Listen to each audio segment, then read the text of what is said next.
The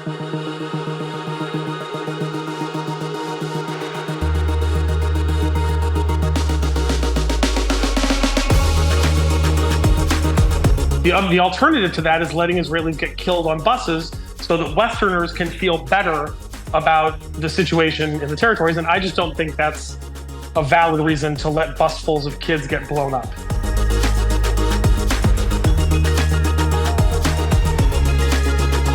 Welcome to Acton Line, the podcast from the Acton Institute for the Study of Religion and Liberty. I'm Mark Townsend, producer. On October 7th, 2023, around 2,500 Hamas terrorists breached the Israeli-Gaza border barrier and massacred at least 1,400 Israeli citizens. About 200 Israelis and foreigners were taken back to Gaza as hostage by Hamas, including at least 14 Americans. The Israeli death toll is the largest slaughter of Jews on any single day since the Holocaust. Some have likened October 7th to Israel's 9/11. While this Gaza-Israeli conflict has been going on in this current form since at least 2006, the Israeli-Palestinian conflict dates back decades. And, for as much as it is discussed under the auspices of geopolitics, human rights concerns, and in expressions of the desire for peace in the Middle East, and a proposed two-state solution to settle the dispute, the origins and the contours of the conflict are often poorly understood. Indeed, it doesn't just go back decades, in some ways, it goes back a millennia. Today, Acton's Director of Marketing and Communications, Kohn, talks with Jonathan Greenberg, the Jack Miller Family Foundation's Director of Freedom Initiatives, and the former Midwest Director for the American Israel Public Affairs Committee, about the long history of the Israeli-Palestinian conflict, the significance of the October 7th massacre, and what it will mean for Israel and the region going forward. You can find additional resources in the show notes for this episode, as well as find previous episodes of Acton Line on our website at acton.org/podcast. And if you like this program, you can help us reach even more listeners by sharing it with a friend and leaving us a 5-star review on Apple Podcasts. We welcome your comments as well. Acton Line is available on Apple Podcasts, Google Podcasts, Spotify, or wherever you listen. Jonathan Greenberg, welcome to Acton Line. Thank you. So I want to note at the outset here, we are talking on Wednesday, October 11th at about 3 p.m. Eastern Time. So if we talk about anything with regard to what is happening in Israel right now, and it seems dated by the time you're listening to this, that is why. But to catch people up, it was over the weekend that Hamas terrorists entered the southern part of Israel and killed a lot of people. I don't know that we have exact death tolls yet, but the numbers are in the hundreds. That's what has been happening. But Jonathan, the reason I wanted to have you on is more or less for the benefit of not just me, but I think for a lot of people, explain the history of the Israeli-Palestinian conflict to me like I'm a 7th grader.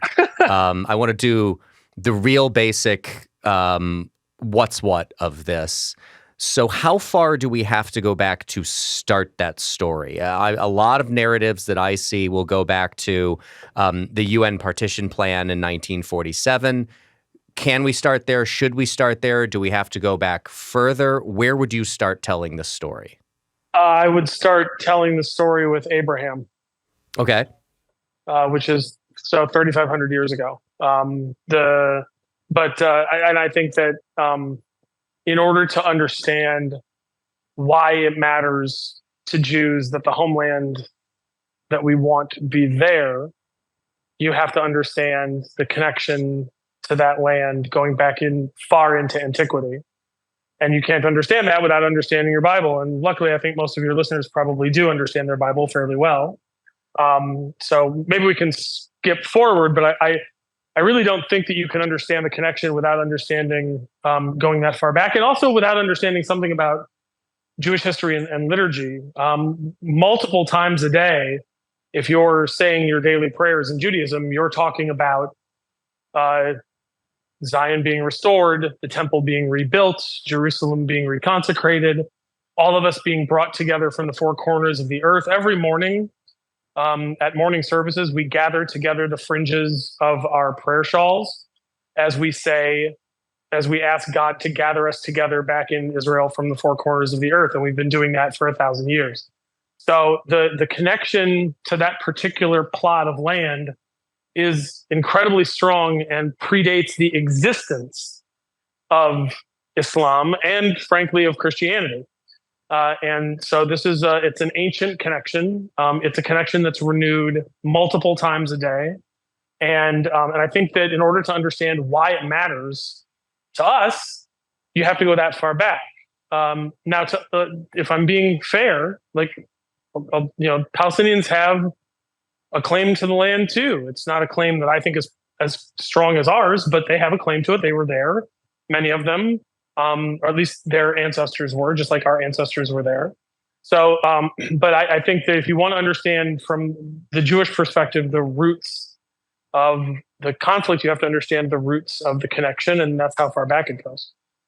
So that's where I would start. So that's the beginning of the connection. I will now let you jump as far ahead in the timeline as you would like.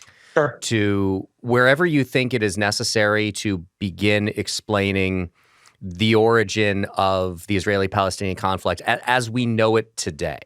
So I would say that I would fast forward then to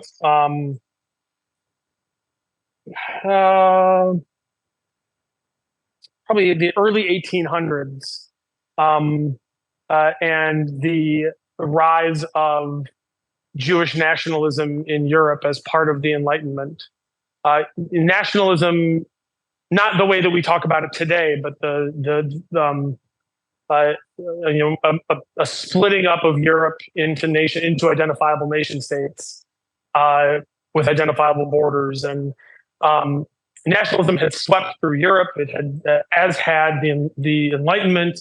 With the Enlightenment came Jewish emancipation. That Jews were previously controlled in what they could do by law. They were not allowed to vote. They were not allowed to hold positions of high authority. They were not allowed to own land. They were not allowed into certain trades. And with the Enlightenment came more liberalized approaches to religious minorities, including Jews in Europe. And so one of the things that with European nationalism came was an idea of Jewish nationalism. Why shouldn't there be a Jewish state? And so you have this idea that the Jews should be able to have a homeland, have a state of their own, and that the place that made the most sense for that state to be was in what would at the time have been Turkish Palestine. Turkey was the Turkish Empire, the Ottoman Empire was in control of the Levant at that point. So you see your first wave, and wave is a strong word, your first trickle of Jewish immigrants going to the land of Israel during Ottoman times in the early 1800s. Fast forward then to the late 1800s and the Dreyfus affair. A French artillery officer is accused of treason on flimsy, it turned out made up charges. He is publicly cashiered. He has his epaulets cut off and his medals cut off and his sword broken in front of him in downtown Paris. And a crowd gathers to jeer him, and it's all anti-Semitic vitriol because Alfred Dreyfus was a Jew. He was falsely accused, falsely convicted, falsely imprisoned. It was obvious by the end of the trial that it was false, and he was convicted anyway because he was Jewish. In the crowd, the day Dreyfus was cashiered in Paris, was a young Austrian journalist named Theodor Herzl. And Herzl went home and was troubled by what he had seen. Herzl was Jewish and started writing a book called The Jewish State, which he publishes then in the late 1800s. And that really is the beginning of what I would say is modern political Zionism. There had been Zionist writers for 40 or 50 years before that. Going back to the time of the American Civil War, you've got people writing on kind of Zionism as a concept, as a religious concept, as a socialist concept. But Herzl really makes it a political movement, and he calls together the first Zionist Congress in Basel, Switzerland. And that group of people come up with a plan. They put together some organizations. They arrange funding for those organizations to start getting Jews to immigrate to the land of Israel and to start working with the Turkish authorities to possibly create a state. World War I comes along, and the Jews fight on the side of the British in the Levant, and the Ottomans lose the war, and the Ottoman Empire ceases to be.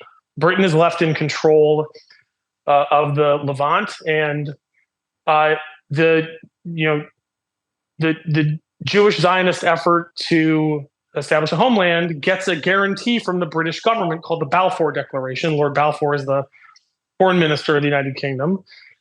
And it basically says that His Majesty's government is in favor of the establishment of a Jewish homeland in the land of Israel, in Palestine. And so that really is the first official recognition that there should be a Jewish homeland in this particular place. This is now, at that point, 30 years after the Dreyfus Affair. So it happened fairly quickly. And you have large numbers at this point of Jews moving to the land of Israel. And this is the really important thing from what just happened. The reason Jews were moving at this point from Europe to the land of Israel is not because life was easy in Israel. It wasn't. It was very hard. But it was better than staying in Europe, because the Jews in Europe were coming from places where they were hated and hunted and killed, where they weren't allowed to live and build lives. There was terrible violence, terrible anti-Semitic violence against Jews, and they were fleeing, really, to the land of Israel. And the writings from this period, from the early 20th century, over and over and over again, talk about how dangerous it is to be a Jew in any place in the world, and how ultimately we need to be responsible for our own protection and to live under the protection of other Jewish people and not have to go hat in hand to an emperor or a king or a sultan or whatever. And so you start seeing larger waves of Jews after the pogroms of the late 19th and early 20th centuries to the land of Israel, and even more after there is an apparatus set up by the First Zionist Congress to help pay for it. So that's what ended up happening. And then, of course, World War II happens, and the Holocaust happens, and the world sees that there is tremendous justice in the idea of setting up a place where Jews can find refuge, so that what happened to them in the Holocaust, which is effectively that Jews tried to leave and didn't have anywhere to go. There's a famous story of the boats that were turned around by the British. There was boats that reached the United States that we turned back around and sent back to Nazi Germany. We didn't have anywhere to go. No place was open to take us. And so the idea was to create a place where that wouldn't ever happen again. And that is the state of Israel. Now, in the process of doing that, there were people who lived there who we had to try to get along with. And at various times in history, we got along with them better and worse.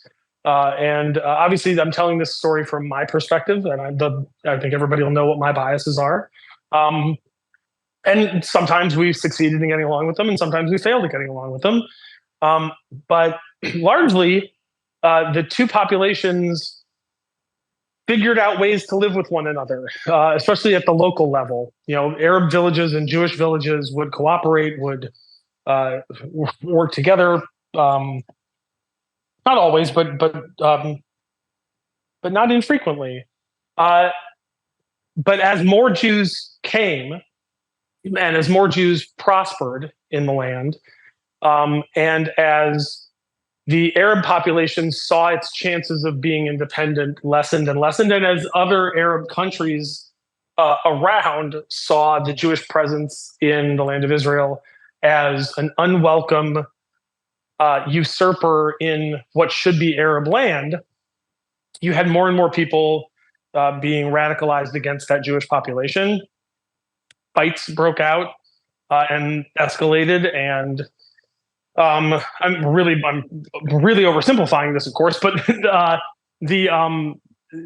ultimately, by the time Israel declares independence in 1948, there's already a full-blown war between irregular armies coming across the border to go into Jewish villages and kill people, and some local Palestinian Arabs, what we today would call Palestinian Arabs. There's no sense of Palestinian nationhood, of an understanding by the Arabs who live in Israel proper that I know of until the 1960s. You've got the the left-wing liberation movements of the 60s. That plus Arab nationalism that swept the Arab world in the 50s and 60s had an impact on them. And so that combination of Arab nationalism and left-wing liberation movements, and then the Six-Day War, the occupation of the West Bank and Gaza Strip and the Golan Heights and Sinai by the Israelis. You've got that all combined to bring about much more of a conscious Palestinian nationalism. And really, that's the beginning of it. Sorry, go ahead. I want to take a pause here and a bit of a detour before we continue down the history road. We did a whole podcast a few years ago that we'll include in the show notes on why some people throughout history, and as we've seen now, hate the Jews. Can you give, just for some perspective for people just listening to this episode who don't have the time perhaps for a whole nother hour on this conversation, a little perspective on why anti-Semitism has been so prevalent throughout history? Yeah, I think if I remember correctly, what we said on there, and I think this is the right answer, is that Jews are different by design. That Jews want to be of a society, but still separate from a society, and that throughout history, that has meant that our neighbors don't know us as well.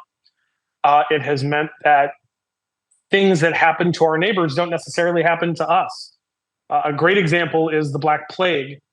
The Black Plague affected non-Jewish communities throughout Europe and didn't affect Jewish communities as much. The reason for that probably, we don't know for sure, but probably was because ritual hand washing before meals is a part of Jewish tradition, Jewish religious tradition. In a way that it's not in Christendom. And so unknowingly and imperfectly, but unknowingly, we were washing our hands before meals in a sanitary way, not just a religious way. And so the Black Plague doesn't, but the Christian community sees that and assumes, in the thought of its time, that we've made some kind of a deal with the devil. So our being separate and unknown to our neighbors causes resentment and fear and hatred. We're small and therefore easy to pick on. So if an emperor or a czar wants to rile up his people or deflect attention away from something else, we make a convenient target because we're identifiable.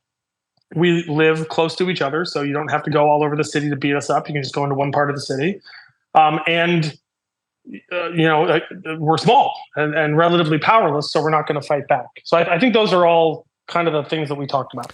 So let's pick up then, again, wherever you would like to, because I think one of the important things to cover would be, we have the establishment of the state of Israel, and immediately after that, war, which is where, as you were starting to talk about there, different parts of land that we're still talking about today, Sinai, Gaza, become who is occupying them changes hands. So pick that up wherever you would like to, and I would like to walk through some of that land controversy that helps explain this conflict. So after the War of Independence in 1948, Israel controls a strip of land that goes from Lebanon in the north down the Mediterranean coast through the Negev Desert down to Eilat, which is on the Gulf of Aqaba. They have a border with then Lebanon, Syria, Jordan, and Egypt, and they're pretty close to Saudi Arabia. They don't control the West Bank at that point, and they don't control Gaza. Egypt controls Gaza, and Jordan has control of the West Bank, including Jerusalem. At this point, the Jordanian army has kicked all of the Jews out of the old city of Jerusalem. West Jerusalem is still controlled. The newer part of the city is still controlled by the Israelis, but the old city and the holy sites are controlled by the Jordanians. And the Jordanians then set about demolishing all the synagogues in the old city of Jerusalem. So, which is not nice, but that's what they did. And Israel, of course, never did that when they retook the territory. So between 1948 and 1967, that's the way things were. There's a tiny strip of land down the middle of the country that is Israel. You can fly over it in seconds. You can drive across it in about a half an hour, 45 minutes. It is strategically very difficult to defend. And that's the big chunk of the middle of the country, which, by the way, is where most people live, is in the middle of the country. So that's the case until 1967. In 1967, then, a number of Arab countries decided to invade Israel. They didn't get a chance to. The Israelis knew that they were coming and struck first. And in the Six-Day War, Israel won a stunning military victory, driving into the Sinai Peninsula, taking over all of it from Egypt, driving out the Jordanians from the West Bank, reconquering Jerusalem, which was obviously religiously a very big deal, and conquering the Golan Heights from Syria, and conquering Gaza, which in retrospect probably would have been better if they didn't. That could be Egypt's problem now, but instead it's very much Israel's problem. So that brings us to 1967. So after the Six-Day War, Israel controls an enormous increase in territory. Most of it is the Sinai Peninsula that they control, and there's nothing in Sinai. There's some lovely tourist areas along the Gulf of Aqaba, but there's really nothing in the Sinai Peninsula. It's rock. There's some important rocks, right? Mount Sinai is there, but there's not really very much there in terms of population. It is, however, they drive all the way up to the edge of the Suez Canal. So what separates the Sinai Peninsula from the rest of Egypt is the Suez Canal, with Port Said at one point and Suez at the bottom point. And so Israel is now essentially on the Suez Canal, and they control all the Sinai Peninsula. They control the West Bank. The West Bank is the heart of Jewish history. In the town of Hebron, in Hebrew it's Hebron, that's where Abraham, Isaac, and Jacob are buried. It's the cave of Machpelah, for those of you who know your Bible, and Jericho is there. These are some of the oldest inhabited cities in the world, and there have been continuous Jewish communities there for thousands of years. And then, obviously, retaking the old city of Jerusalem, the Temple Mount. That's a religiously significant occurrence for the Israelis to have done it. And again, that was a defensive war. Israel struck first, but it was only because they knew that the Arab armies were coming. So rather than wait for them to strike first, Israel struck first and won a stunning military victory. Correct me if I'm wrong. In 1979, Sinai is handed back to Egypt, correct? Yeah. So after the Yom Kippur War happens a couple of months after I'm born in 1973, Israel almost loses the war. The Egyptians drive all the way through Sinai into Israel proper. It was touch and go there for a while. The Nixon administration actually there's a famous line that President Nixon is said to have said to Secretary of State Kissinger. He said, "Put everything that shoots on everything that flies," to help bail Israel out.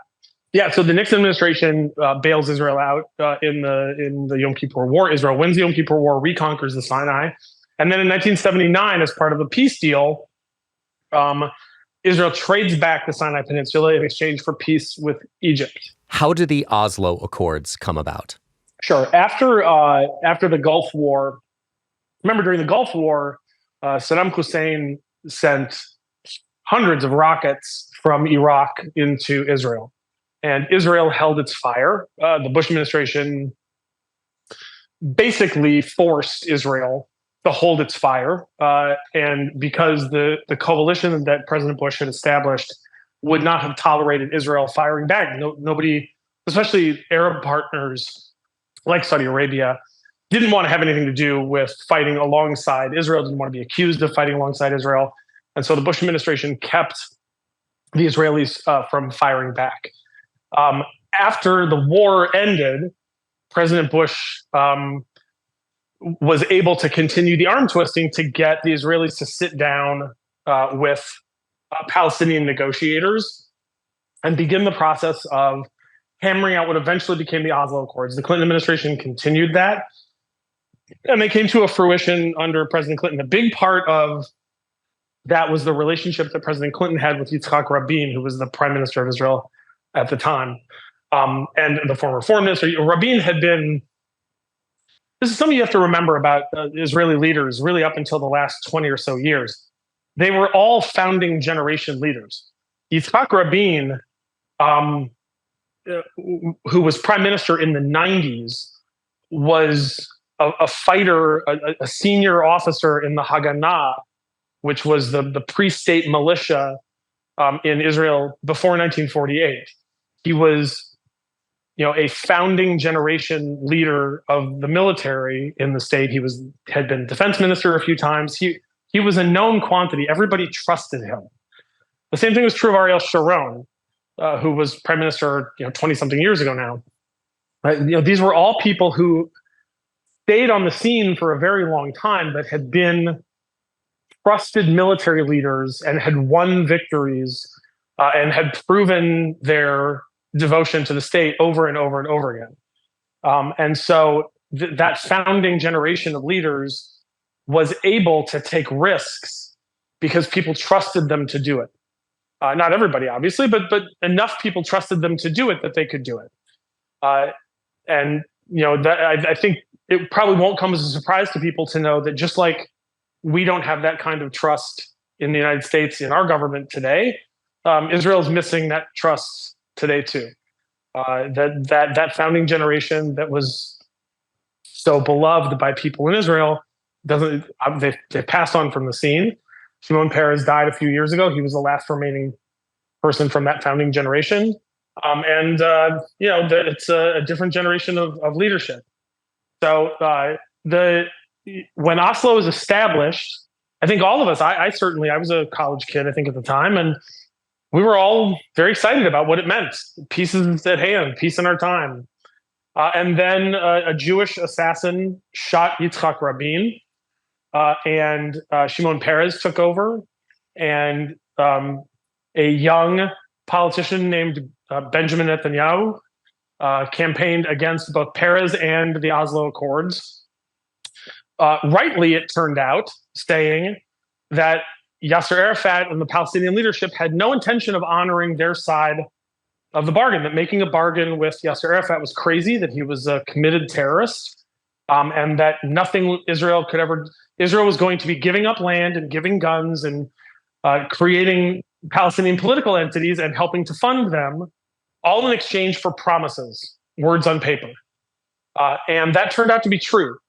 In 2001, when I lived there, the Palestinians decided, Yasser Arafat, who was still barely alive, decided to begin what came to be called the Second Intifada, which was the terror war against Israeli civilians. You had suicide bombings over and over again, suicide bombings of Passover seders full of old people at hotels, suicide bombings of bars and cafes and discotheques on the beach and buses and bus stops. And it was a daily, I lived there during the Second Intifada. I lived in Jerusalem during the Second Intifada. It was a feeling of being under siege all the time. It was a terribly difficult time. And at that point, the Israeli political landscape fundamentally changed. And we can talk about because I think the impact of what happened last Saturday will also change the Israeli political landscape. I'm just not sure how yet. Okay. But the second Intifada fundamentally changed the way Israelis think about security. All of a sudden, the Labor Party, which had led Israel from the beginning of the state in 1948, really, and well before that, the Israeli political left had run the state up until after the 6-Day War, up until after the Yom Kippur War, when they were seen to have failed from a security perspective. They were tossed out, and Menachem Begin's Likud party took over. This is in the late 70s. And then it was there was some victories for the left and some victories for the right. So all of a sudden, the Israeli political right had a chance in elections. After the Second Intifada, the Israeli left completely collapsed. And the Likud party really was the only party that was ever able, after that, to put together coalitions. Also important to know, the way that the Israeli political system works, there has never been a government with just one party. Governments in Israel have, from the very beginning of the state, been multi-party coalitions. There is no such thing as a non-coalition government in Israel. The current coalition government has, I think, 4 parties in it. That's actually great. I think the last one had 6.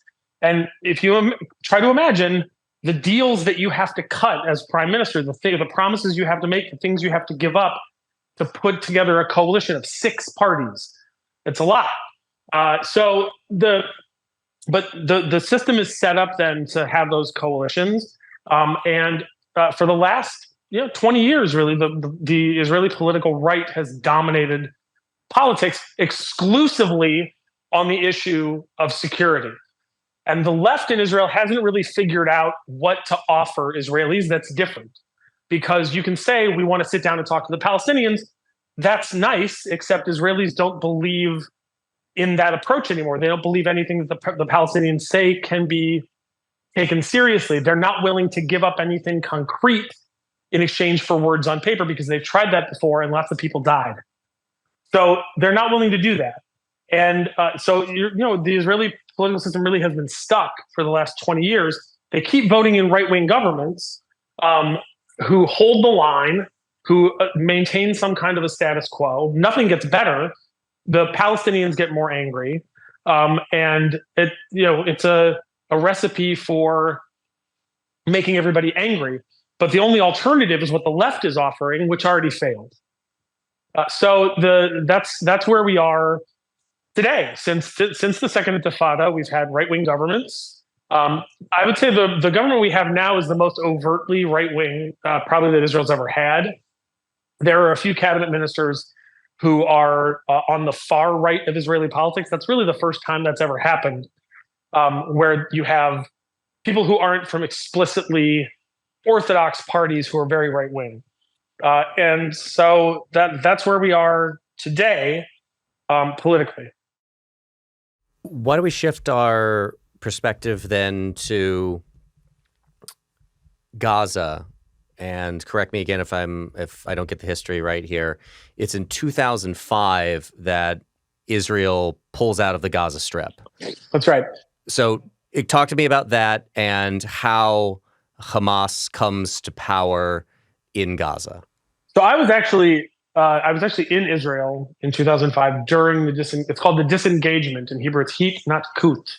So the disengagement from Gaza was done under Ariel Sharon. And it was, I remember on my wedding day watching on TV before the ceremony, Israeli soldiers going into Jewish communities in Gaza, dragging people out who had refused to leave, putting them on buses and driving them away.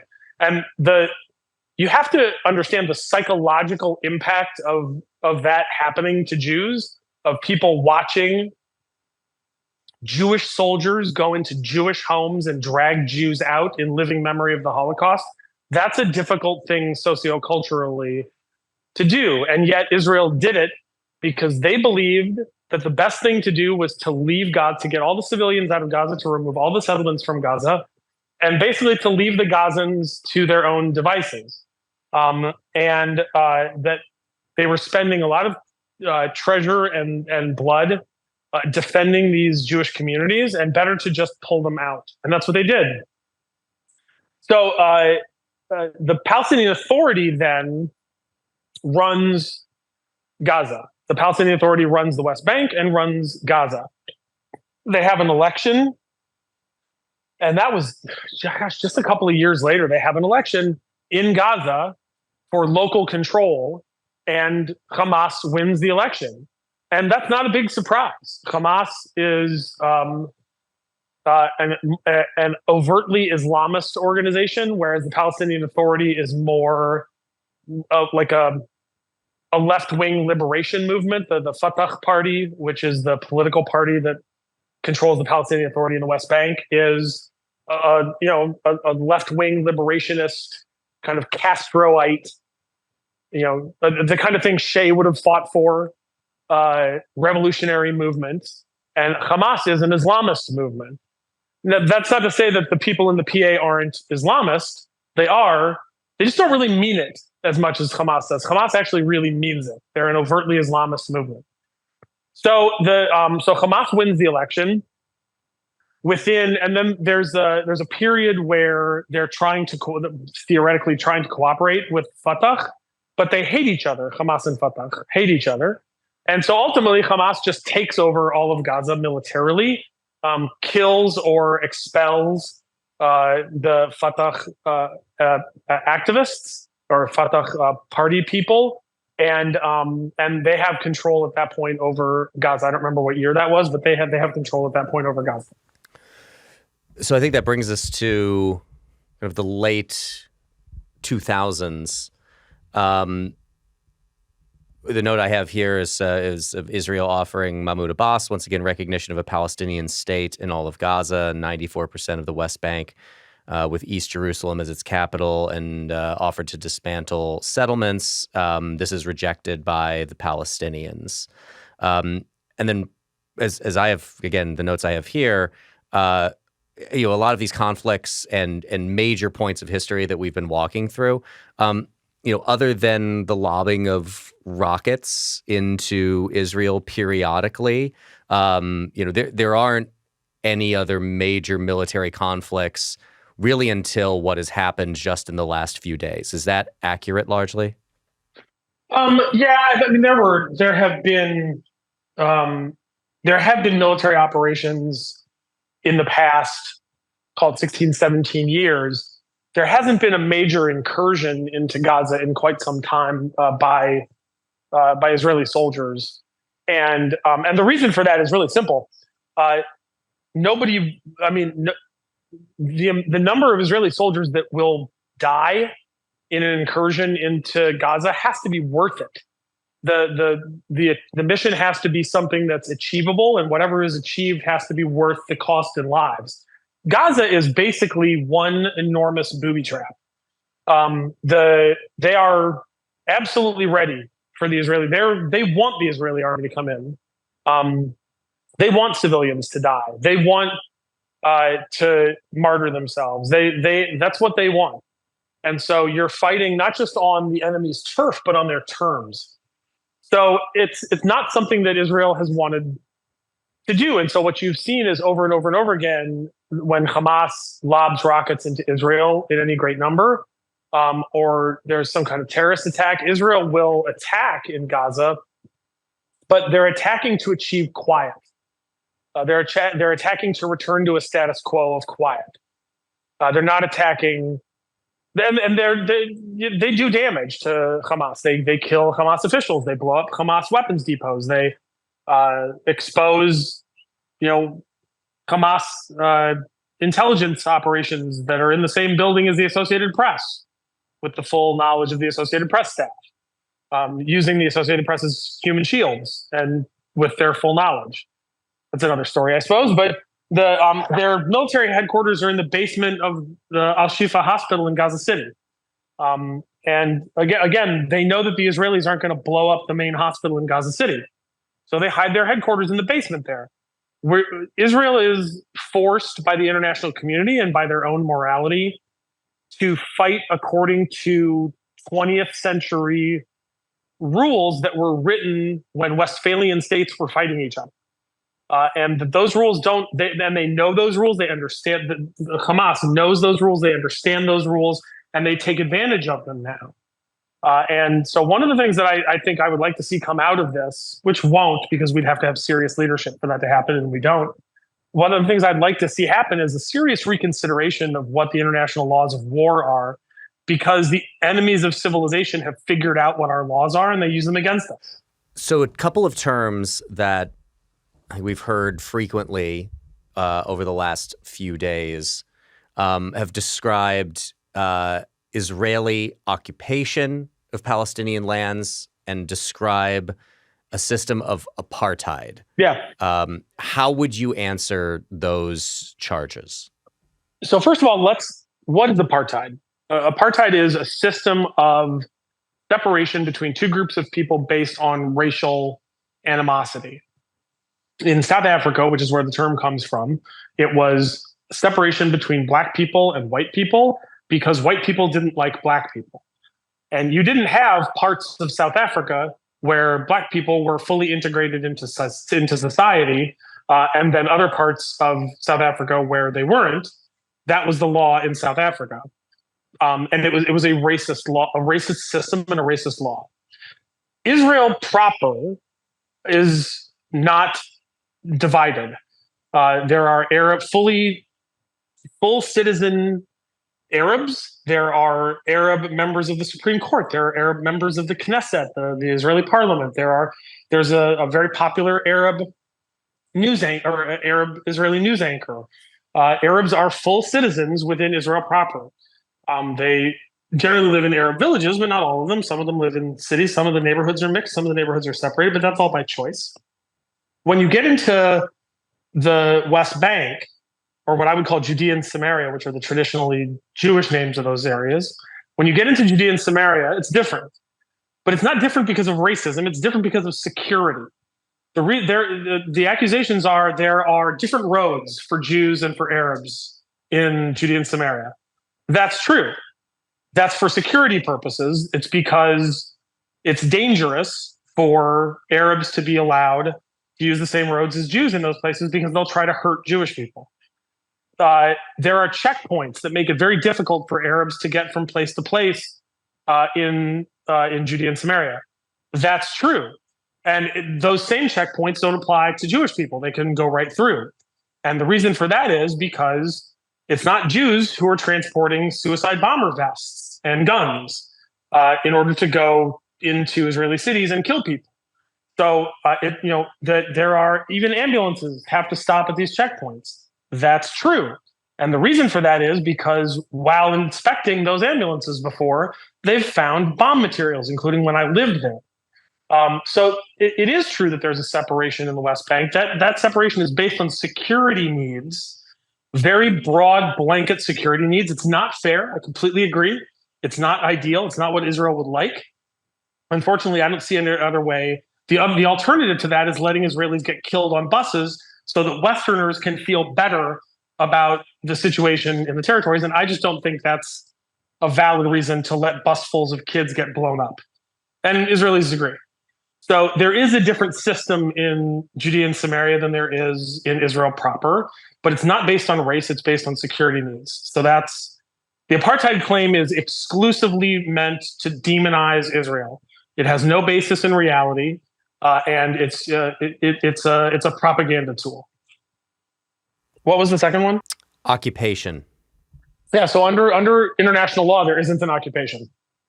Under international law, by the way, I don't care about international law personally, but under international law, by their own definition, there is no occupation. In order for there to be an occupation, Israel would have to be occupying someone else's country. So, Eric, you tell me, if not Israel, who does the West Bank belong to? The previous owner was Jordan. Jordan, as part of its peace treaty with Israel, gave up any claims to that territory decades ago. And they didn't really want it before that because they don't want to control 1 million Palestinians any more than those Palestinians want to be controlled by Jordan.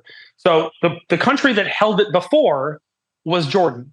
That country, Jordan, won it in a war. They don't have any reasonable claim on that land. They won it in a war. They took it they took it over after it had belonged to Great Britain as part of the War of Independence against Israel. So it never really legitimately belonged to Jordan, but that's who was occupying it for the first 20 years of the existence of Israel. Before 1948, the country that had control of it was Great Britain, except Great Britain doesn't want it anymore. So the country that controlled it before Great Britain was the Ottoman Empire. Well, the Ottoman Empire doesn't even exist anymore. So you can go as far back in history as you want, but it can't be an occupation unless you can tell me who the legitimate owner of the land, what state it is occupied from. And this is where the international law Quango crowd gets really creative. And they say things like, well, it's Palestinian territory. That's terrific. It's not the definition in international law. You're just making stuff up. Would it be great if there could, if there was a legal, would it be great for the Palestinian national movement if there was some kind of legal precedent for creating a country out of thin air and saying that it's now occupied? Sure, that'd be terrific for the Palestinian national movement. Unfortunately, there's no precedent for that in international law. The language that we use here matters, because if you're occupying a country, there are certain obligations that you have. There are certain things that you have to do. You're in legal violation of certain things, and so the language actually matters. And there isn't an occupation. I strenuously resist using that term, occupied territory. They're not occupied, not under international law. What I say is they're disputed. There's a dispute between the Palestinians, the international community, and Israel. Israel has its legal position. The Palestinians have their legal position. And some kind of deal will have to be worked out. Everybody has to be reasonable. There's not a lot of reasonable people in the neighborhood, unfortunately. So we are where we are. But that doesn't mean that you can just mold international law to fit whatever your narrative is. There is no occupation. So what begins this past weekend? Again, we're talking on Wednesday, October 11th. Is it accurate to say that this is the worst act of mass murder against Jews since the Holocaust? Oh, yeah. I think that's right now we're up to 1,200 killed. The number is at 1,200, 150 to 170 kidnapped and taken into Gaza. Probably many of those are already dead. Absolutely. It's definitely the worst act. It's the worst pogrom against Jews, the highest Jewish body count in one day since Auschwitz was operational. Absolutely. I read a piece that we referenced on the Acton Unwind podcast this week, comparing this or suggesting that this is Israel's 9/11. Do you think that's an apt comparison? I actually think it's worse for a couple of reasons. First of all, just as a proportion of the population, 1,200 people killed is a much larger percentage of the Israeli population than the 3,000 plus that were killed on 9/11. Every Israeli knows someone who is directly affected. They either know someone who was killed or they know the family of someone who was killed. It's a very small country. And then the captives. Imagine if Osama bin Laden had taken thousands of Americans hostage, which is what that number corresponds to. Probably tens of thousands of Americans held hostage by Osama bin Laden in God only knows what conditions, ISIS-style conditions, right? Torture and rape and all kinds of horrible stuff. It was a large enough number of Americans that every American knew somebody. Imagine not just the horror that we would feel, but the long-term sociocultural impact that would have, that sense of unease would have. You have also the sense, I think, on the part of Israelis, and this will come later. I don't see a lot of this now, but it will come later, of deep shame and anguish that Israelis allowed this to happen to Jewish towns and villages and homes and families in a Jewish state, under the protection of a Jewish army, in total violation of everything we talked about earlier, which was the whole point of setting up the state, which is there was no safe place for Jews to go. This is supposed to be a safe place for Jews to be. And where was their protection? Many of them waited hours and hours with terrorists running rampant in their towns for salvation that didn't come. And Israel's going to be dealing with that for a very long time, much longer than America dealt with with the ramifications of 9/11. I think this is there will be a massive cultural change in Israel. I'm not sure. I have no idea what shape that'll take, but I think it'll be far more socioculturally impactful than 9/11 was here. I also hope, frankly, that Israelis make better decisions going forward than we made about how to deal with 9/11. I think we mishandled a lot of stuff after 9/11, but I think it's much bigger. And in terms of loss of life, it's much more like, I think, Nagasaki. Have you been surprised at all by some of the responses to this in the United States? I mean, if you've been online, you've seen videos of pro-Palestinian rallies, statements that pretty clearly seem to want to justify the brutality and the murder that has happened. Has this, I guess, the nakedness of this, has that surprised you at all? In some quarters, it has. I'm surprised to see there are different groups of people.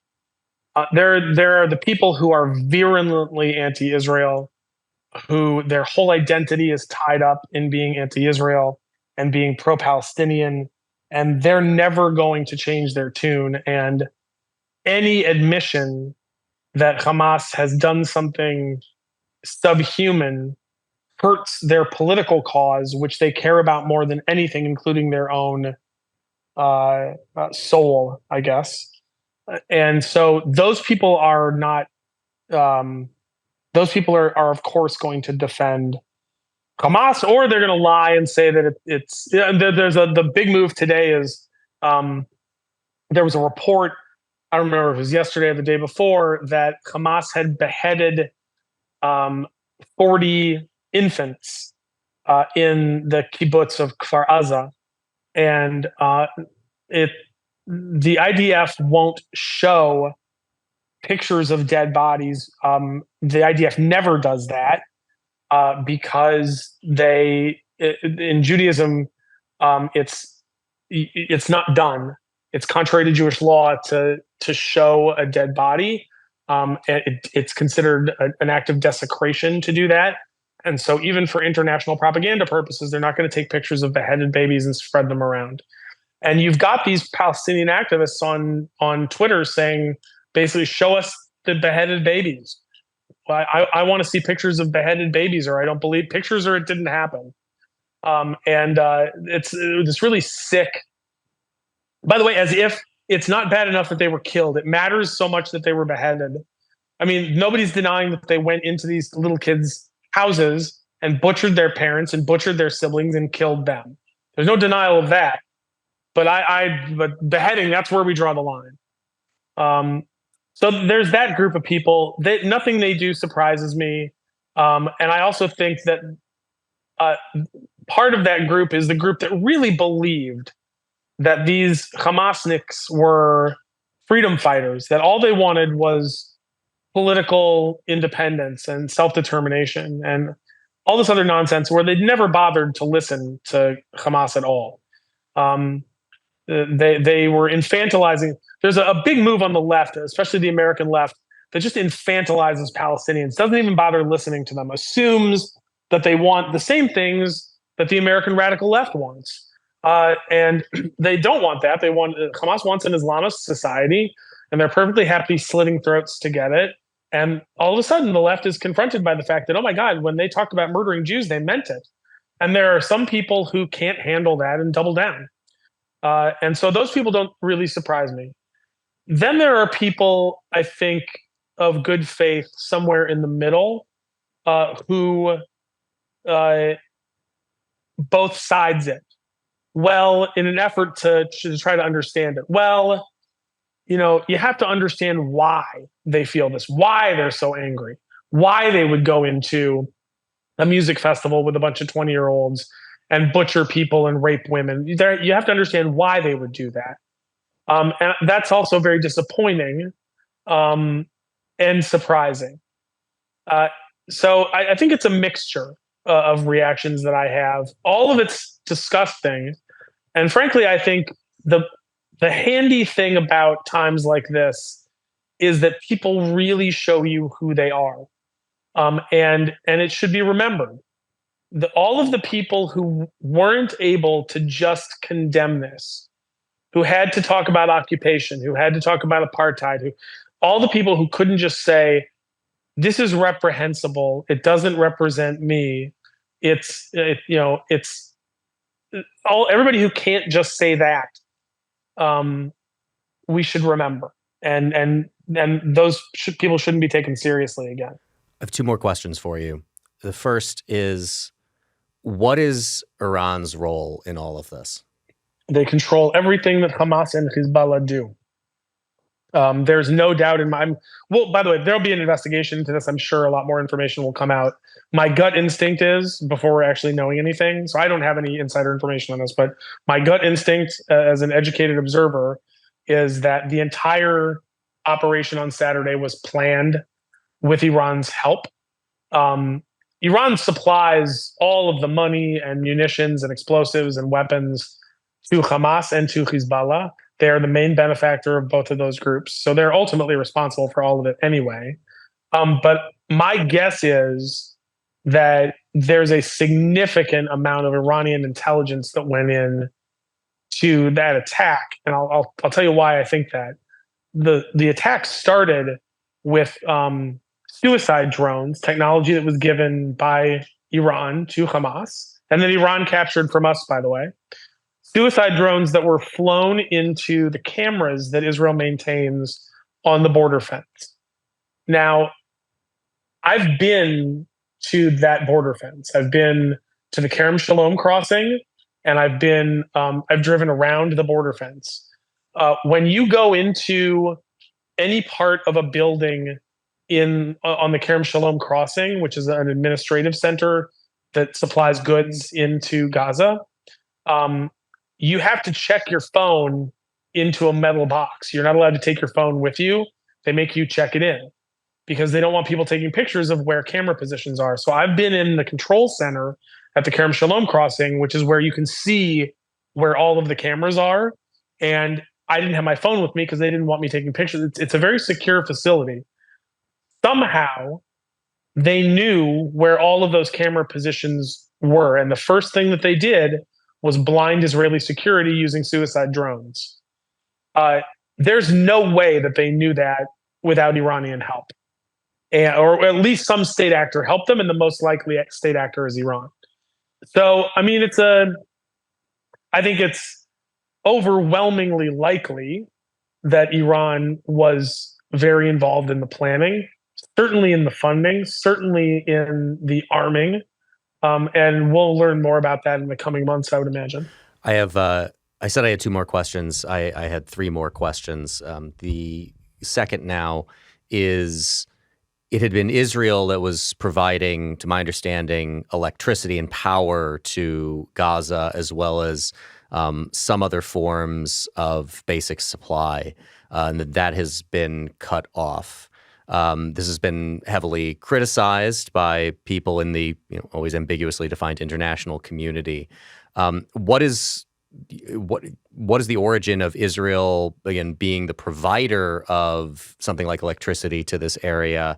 And how do you answer those criticisms about the cutting off of electricity to Gaza now? The Israelis have always provided some of the electricity and water to Gaza. They do that from back in the days when they were occupying it, before they pulled out, and they continued to do it. The Palestinian Authority, I think, pays them for Gazan power and water, even though the Palestinian Authority isn't in control of Gaza. I'm not sure about that, but I think they pay them. I know they pay them in the West Bank, and the origin of continuing to do it is that, I don't know how many years ago now, but a Hamas rocket blew up the main power generating station in Gaza, significantly hampering their ability to produce their own electric power. not by an Israeli rocket again. This is a misfired Hamas rocket. And they've also pulled up out of the ground a lot of the water piping to use to make rockets. So the water supply is inconsistent because they've used that for military purposes. The electrical supply in Gaza is hampered in terms of domestic production because they've been firing, or they misfired a rocket and hit their own power plant. And Israel has been subsidizing. So that's how that happened. By the way, the accusation that Israel is running a blockade on Gaza it's the same people that are complaining about Israel cutting off supplies who also complain that Israel's running a blockade. Well, you can't have it both ways. Either Israel's blockading the country or they're supplying it with goods. You can't have both. Those are mutually exclusive things. And the truth is, Israel hasn't been running a blockade. Again, I have been to the Kerem Shalom crossing. I've seen trucks full of goods ready to go into Gaza. And Israel does that, by the way, knowing that every single truck that goes into Gaza is commandeered by Hamas, that Hamas hands out those goods as they see fit to themselves first, to their allies second, and then to hungry kids if they get around to it. So they keep the Gazan population in need as much as possible, so they're dependent on Hamas, and so they're angry. And excuse me. And so there isn't a blockade, but Hamas ultimately takes control of all of the goods that come in. And listen, if you're going to be running a long-term military operation, which they are, Israel's not under any obligation to feed, water, or power its enemy. And the first people who will benefit from food, water, and electricity will be Hamas. And listen, I have a nephew who is called up to the IDF, and he's not a combat infantry soldier, so he's not going to go into Gaza. But if he were, the last thing I want, the guy I want him in a shootout with hasn't eaten in 3 days and has a dead cell phone. I don't want him in a firefight with a bunch of guys who are well fed and have cell phones that work. So it sucks for the civilian population. It is not illegal under international law. People who want, especially the people who love international law, they want to use international law to make it impossible for Western countries to defend themselves. That's not what it does. It makes it so civilians aren't a target of military operations. Civilians are not the target of this policy. Hamas is. Final question. For people who have been watching what has been transpiring over the last several days and what we don't know that will have transpired between the time that we're talking now and when this episode airs, for people who feel compelled to want to do something to help in some way, what can people do? So the first thing people can do is pray. And I believe this is a praying community that I'm talking to. And I believe prayer is efficacious. And I assume a lot of your listeners believe that too. So the first thing that I would say is pray.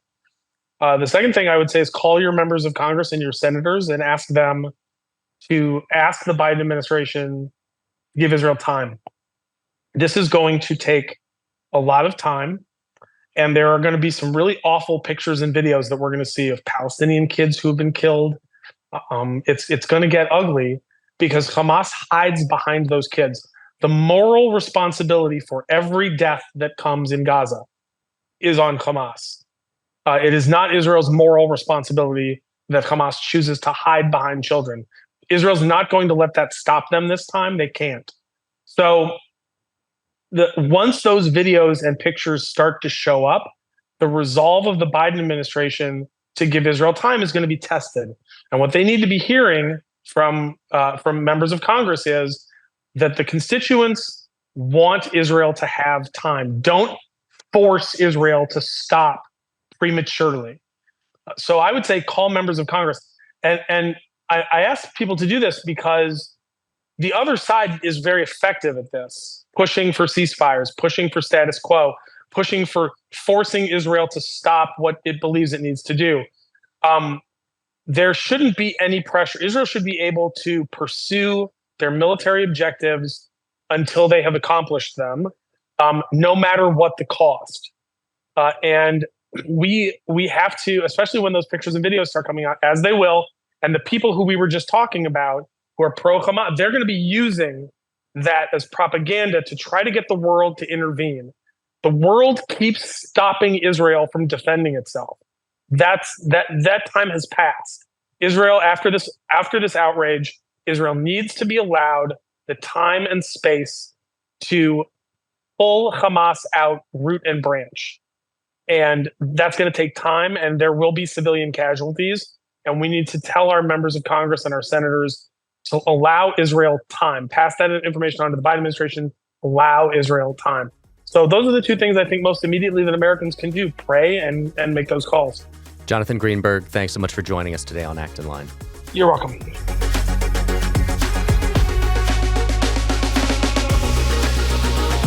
As always, thank you for listening. Our team loves putting this podcast together for you. It's encouraging to hear from our listeners. Feedback is incredibly important to us because it lets us know what you'd like to hear more of, including the kinds of topics you're interested in most. If you have comments, feedback, or ideas for a show topic or interesting guest, you can email our team at producer@acton.org. Until next week, for Acton Line, I'm Eric Kohn.